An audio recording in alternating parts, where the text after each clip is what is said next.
Profesi apa saja yang cocok buat anak-anak yang dominasi gaya belajarnya kinestetik? Ngomong soal momong. Oke, sampai profesi juga ya? Iya, Oke, kan oke. itu nanti akan mengantarkan profesi yang Betul, cocok. betul. Misalnya anak kinestetik, dia geraknya harus banyak, ya kan? Harus banyak gerak, harus banyak rono rene, dia memang fisiknya juga kuat gitu ya. Intinya banyak gerak, dadake admin CS ning ngarep mburi komputer. Ya mesti ora betah loh, Iya betul. ora betah. Contohnya, yang cocok apa? Kalau tadi Teknisi mesin. ya montir, sopir, pilot, Ya, apa Mas ya. Den? Atlet. Oh iya, atlet. Oh, atlet Iya, ya. iya. Orang cuma nyolder ya kan, nyolder itu kan. Hmm. Nyolder misalnya handphone rusak dibongkar tuh kan, itu papannya cilik banget tuh kuwi. Iya. Nah, kenapa dia bisa? Ya memang kecerdasan geraknya dia tinggi. Sehingga nyolder di waktu yang di tempat yang sempit delenjep ngono ki ya, tak ngono ya iso. Oh, oke. Tadi saya membayangkannya itu gerak itu sesuatu sing Kudu harus gede-gede. iya, harus sing apa namanya ya? Apa ya bahasa Jawa ini nyon sewu yak-yakan gitu. Ternyata enggak ya, tapi di ketelitian itu Iya. gerak ya. Kan podo-podo nyolder no. Wong mungkin teorine iso. Soldere panas ki, tutul ki pojok gitu ya. Iya. Tapi dadine beda. Ya. Iya sih, ya. Wong gawe tukang gawe ukir ya toh, gawe ukir. Podo-podo diulang teori ini, tapi nek dia memang di kinestetiknya nggak bagus, ya engko dadi ukirannya beda. Ya Iya kan? sih. Teori ini sama penjelasannya, tapi prakteknya itu setelah bikin kerapiannya akan berbeda. Di situ baru bicara tadi bakat tadi ya Pak Tom ya. Dia Iya. bakat atau enggak maksudnya dengan kinestetik itu gitu ya. Punya teman ini, real ini di Salatiga ada, sarjana pertanian. Sudah bekerja di kantor perhutani, tapi sekarang itu pekerjaannya itu ngajari gambar ke TK-TK. Karena dia memang aslinya passionnya di gambar, senengnya gambar sekecil. Potensinya ya di dunia ngelukis. Tapi karena orang tuanya ngotot, kowe kudu pegawai negeri dadi ki. Pendidikan itu ternyata ya sampai efeknya sampai nanti ya, sampai tua, Sampai tua, iya. itu ya. Maka orang mengatakan gini, jika kamu salah tukang cukur, penyesalanmu 3 bulan. Oh ya. Tapi jika kamu salah guru, salah sekolahan, penyesalanmu seumur hidup. Ya. Karena tukang cukur salah nyukur 3 bulan kan wis tukul meneh rambutnya. Iya. Habis sekolah salah menanamkan mesin bisa seumur hidup penyesalannya. Nah, kembali yang cocok buat kinestetik tadi. Ya. Tidak harus yang geraknya gede-gede, tidak harus. Misalnya dia arsitek, ya, sopir. Semua tadi observasi terhadap gaya belajar itu salah satu tujuannya adalah untuk mengarahkan orang tepat penempatannya. Apakah kalau tidak tepat penempatannya menjadi tidak oke? Maka nanti kalau bekerja itu ada orang yang sekedar hobi, profesi, dan ahli. Nah, hobi ini seneng lakoni, tapi ora entuk hasil. Profesi itu hasil, tapi dia tidak bisa menjadi maksimal. Karena apa? Yang penting aku untuk gaweanku ora seneng ora apa-apa, sing penting bayaran. Banyak orang seperti itu kan. Betul. Dan mayoritas orang seperti itu. Artinya sama-sama mengeluarkan usaha yang sama akan memberikan dampak yang berbeda. Tadi misalnya yang jadi guru, dia memang pastinya jadi guru. Nah, mungkin dia akan jadi ahli. Iya. Jadi ahli pendidikan. Ahli pendidikan beda lagi nanti impact-nya dengan guru yang tadi hanya sekedar profesi. Yang jaga profesi yang penting anaknya diulang. Tapi kalau ahli, dia akan mengantarkan anak-anaknya menjadi para juara. Orang hebat. Juara dalam arti bakat anak itu masing-masing. Dia orang sukses. Guru yang hanya profesi, berbicara 1 bulan, diberikan penilaian timbal balik yang berbeda dengan ahli yang berbicara 1 bulan. Kadang ahli ini berbicara 1 jam aja bisa mengalahkan nilai timbal balik yang dia terima. Itu melebihi guru ber1 tahun, bisa jadi kan begitu. Pentingnya kita mengarahkan kepada yang tepat. Nah, sangat memperhatikan. Ternyata memetakan gaya belajar itu bagian daripada mensukseskan anak-anak, mengantarkan sukses. Sehingga pemetaan gaya belajarnya adalah penting. Jadi contoh-contoh potensi yang cocok itu sudah kita sebutkan ya. Contohnya tahapannya adalah orang tua harus observasi, kemudian melihat potensinya di mana. Sebaiknya. Tidak hanya orang tua sih ya, tapi bapak ibu guru mungkin ya yang ada di sekolah gitu ya Pak Tum ya. Iya, meskipun ya tidak semua sekolah memperhatikan itu dan tidak semua orang tua memperhatikan itu. Maka mungkin di suatu saat nanti kita akan belajar model kepengasuhan orang tua. Akan berimpact terhadap tadi optimasi dalam anak ini penemuan bakat dan pemetaan bakat, kemudian dalam pengembangan bakat. Apakah model yang dilakukan itu model yang menghambat, apa yang mendukung? Nah, apa yang tidak ada hubungannya dengan menghambat dan mendukung, netral. Nah, itu mungkin diskusi di lain waktu. Ya. Baik, menarik sekali sih ini yang disampaikan pada jagongan siang hari ini ya. Ini kita masuk ke sesi jagongan bareng sahabat nih ya, Pak Tum ya, sambil ngobrol nih. Ada dari Pak Deju dari Klaten. Assalamualaikum warahmatullahi wabarakatuh. Barakallahu fikum. Mas ikut jagongan nggih. Cucu saya umur hampir 2 tahun. Dia itu wis nggak mau leren. Ra gelem mandek gitu. Hiperaktif lah gitu ya. Kalau dibelikan mainan itu diodel-odel. Katanya mau diservis, dirangkai lagi. Jadi belum 1 hari sudah rusak. Nah, hal ini pertanda apa ya? Syukron, jazakumullahu khairan. Usianya berapa mau? Hampir 2 tahun. Hampir 2 tahun. Berarti ini masih masuk di 0 sampai 7 tahun ya, Pak Tom? Masya Allah, itu luar biasa. Ya, kita lebih baik kehilangan barang-barang yang kita belanja. Artinya mungkin bar tuku kudu tuku meneh. Daripada kita kehilangan percepatan perkembangan saraf otak pada anak. Jadi eyang itu ya, eyang. Jadi eyang, hal seperti itu tanda bahwa anak ini dia sehat dan berkembang dengan sangat baik. Ya. Karena dia ada inisiatif. Kui barang dibongkar. Tujuannya dia mesti dipasang lagi. Tapi karena dia masih pengalamannya sedikit, maka belum bisa memasang. Jadi hal seperti ini bukan masalah, tapi ini justru adalah kelebihan. Jadi punya anak kecil yang seneng itu kudulanan dibongkar meskipun kok nek ra iso masang menangis. Kan mesti kadang nangis ora iso menguasai emosi itu gimana toh itu. Nah, ini satu manfaat daripada anak itu bongkar-bongkar puzzle, pasang puzzle, bongkar-bongkar mainan, kemudian dia mau memasang tapi belum bisa. Kemudian bisa jadi setelah bongkar 5 mainan yang sama baru dia bisa.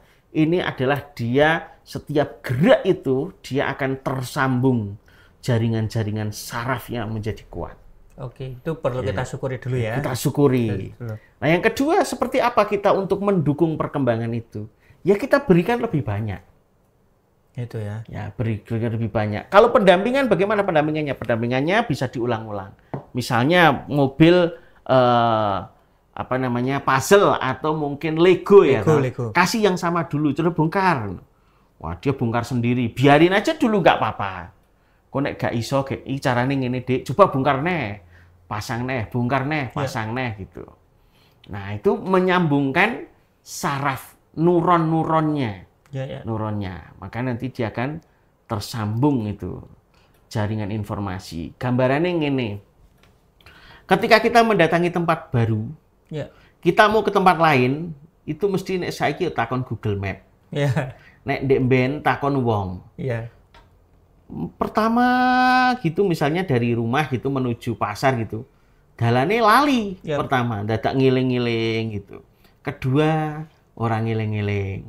Atau kedua isi tokan takon. Ketiga, wisrodolo. Tapi nanti ketika dia sudah 10 kali melewati itu, dia sambil ngobrol pun nggak kesasar. Ya toh. Mungkin Mas Arif dulu pertama kerja di bus, dari rumah ke sini mikir, minggoe sing ngendi ya, minggoe sing ngendi ya. Tapi setelah sebulan bekerja, karo ngobrol, karo telepon tekan kantor. Betul. Nah, kayak orang gagas pokok melaku gitu ya. Disitulah gambaran tersambungnya saraf kecerdasan anak. Gambarannya kayak ngono kuwi. Oke. Boleh enggak ini boleh jadi mengarah ke kinestetik enggak ini, Pak? Ya, kalau memang anak kecil itu dia harusnya kinestetiknya dominan. Ini yang pernah disampaikan Pak tuh mungkin motorik kasar ya? Ya, motorik kasar ya. Motorik kasarnya. Jadi motorik kasar itu ya ngepel-ngepel tepung, ngeruwesi beras. Maka coba anak kecil yang 2 tahun itu kok ono beras, lah seneng ngeruwesi beras. Pasir, kemudian ya lemah nek zaman biyen lempung, kemudian ngetok-ngetok kulit jeruk nek zaman biyen gitu. Seneng itu. Nah, itu udah melatih motorik kasar dulu. Baru nanti sudah gede itu usia SD motorik halus, nulis, gambar gitu. Itu nek ketika distimulus misalnya ya tadi dikasih beras remet-remet kemudian tanpa pakai sendal atau sepatu dilepas di lapangan yang ada rumputnya itu bisa juga nggak Pak? Untuk melatih dia itu ya? Iya. Maka justru orang-orang dulu itu secara tidak langsung dia sudah mendapatkan pengalaman itu. Lah kondisi alamnya. Iya. Maka pernah ditemukan pengalaman langsung ini teman saya. Anaknya itu sudah waktu teman-temannya berjalan, dia belum bisa berjalan. Karena rumahnya ini pakai keramik. Oh. Nah, suatu ketika ini diajaklah main ke playground, ke lapangan. Iya. Ternyata setelah dia dibawa ke lapangan yang rumput-rumput itu langsung nyak gitu. Kayak risih tapi nggak nyaman gitu ya? Karena stimulasinya berbeda. Oke. Gitu. Jadi untuk yang ini itu luar biasa, yang luar biasa cucunya lanjutkan aja ditemani, banyak bermain. Apa ya? Banyak bermain. Dan gaya bermain anak beda dengan gaya bermain persepsi orang tua. Oh ya, oke. Pak Tum pernah menyampaikan di pertemuan awal-awal ini. Iya. Persepsi orang tua yang namanya main itu adalah keteraturan. Iya. Oh ini jembatan, ini seluncuran, bermain gitu. Tapi anak itu bisa jadi bermain itu bukan itu. Dolanan jenggote bapak nih, orang tahun itu bermain dia. Iya. Tuh dicari-tarik, didudut-dudut, dicokot-cokot gitu dah. Dolanan kupingnya bapak nih itu juga termasuk bermain, termasuk dolanan Lego. Yang namanya bermain itu kata kuncinya adalah tidak ada aturan. Oke. Jadi kalau ada aturan itu namanya permainan. Oh beda ya. Permainan sepak bola, permainan voli, permainan renang itu ada aturannya. Oke. Dolan ana aturane. Kejenengan dolan terstruktur ya. Ya, dolan itu ya bebas. Dia ibaratnya otaknya ini dia diberi liar untuk berpikir. Oke. Nah, gerakannya juga dipersilakan liar selama tidak membahayakan. Kalau membahayakan kita jaga. Oke. Misalnya bermain Lego di mut-mut ya toh, atau lebok-lebokke irung. Lho anak cilik iki ngono ki yo ora apa-apa. Artinya dia itu biasa-biasa. Mana tidak dijaga orang tua berbahaya. Nah, dulu pernah di TK itu ya anak-anak karena bermain pas leno gitu, manik-maniknya masuk ke hidung ya.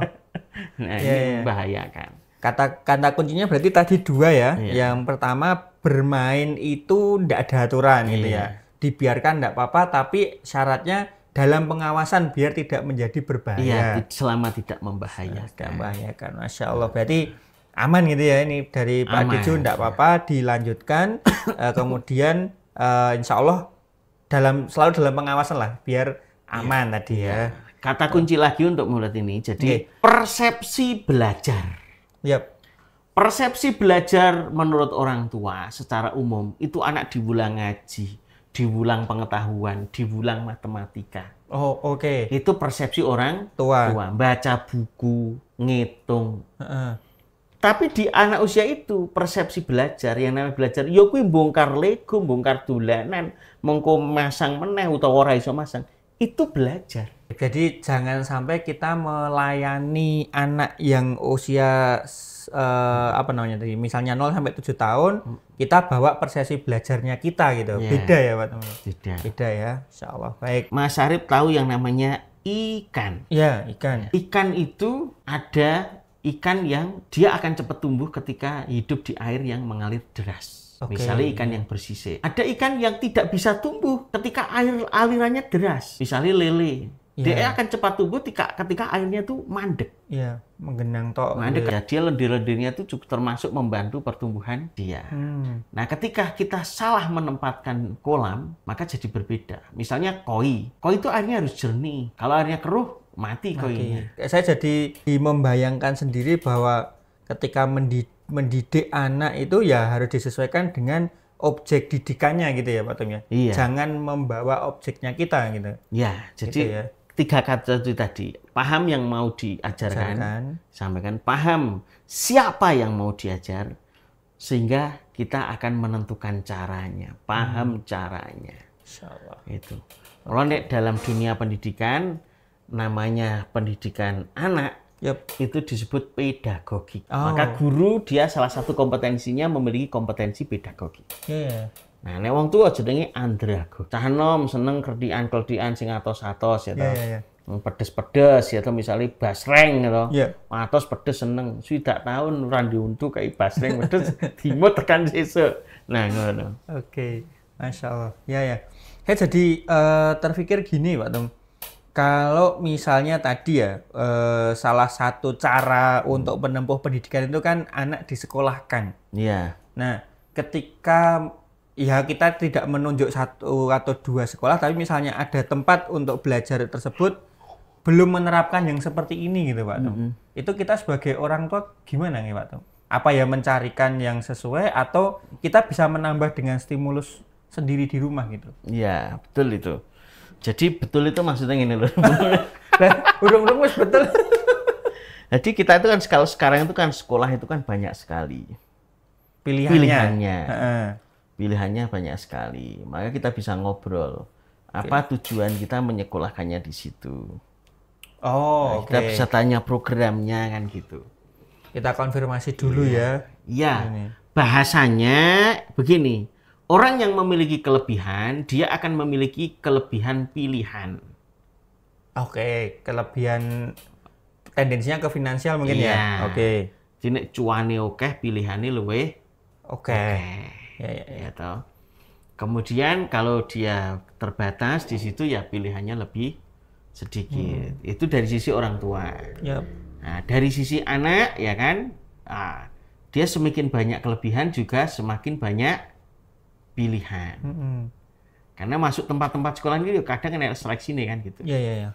Ya, meskipun sekarang ada jalur apa? Zonasi. Oh, zonasi. Saya kira jalur orang dalam gitu. Iya. Nambah berarti ya, nambah stimulus tadi ya. Bisa ya. Jadi kita bisa milih ke orang tua, ke sekolah tadi. Sekolah ya. Atau ya, pokoknya kalau ini, pokok ini lah jenenge ora rasional. Iya, Pokoknya lah menangi dhewe. Oh, betul.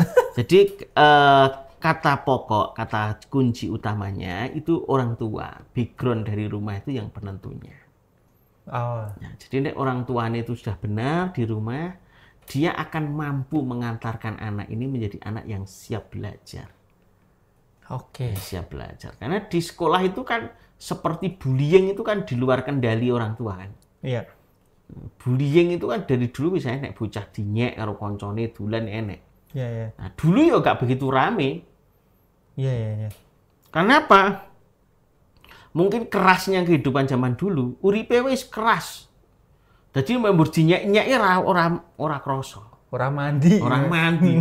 Ora ngaruh gitu. Orang ngaruh. Nah, saiki wis serba penak itu. Betul. Serba dimuliakan ya. Kena bully sedikit iso ambruk kan gitu. Iya. Apakah orang tua memiliki kemampuan agar orang-orang tidak membuli? Anda itu sesuatu Di luar kendali kan. ya. Wong orang sudah jadi tua kadang dibully tetangganya teman-temannya pas kumpul ya. Bisa jadi kan gitu. Benar. Nah, yang kita siapkan adalah bagaimana anak ini dia menjadi tahan kan gitu. Itu yang bisa kita Nggak kendalikan. ngaruh, yang itu yang bisa kita kendalikan. Oke. Kita informasikan tadi terkait dengan buku Tafsir Bakat ya. Nanti sahabat bisa kontak ke nomor humas kita ada di 0812 2812 9100. Nanti bisa ditanyakan melalui nomor tersebut gitu kira-kira. Pak Tung mungkin cukup, ada tambahan lagi? Cukup ya. aja, Mas. Baik. Ngomong soal momong.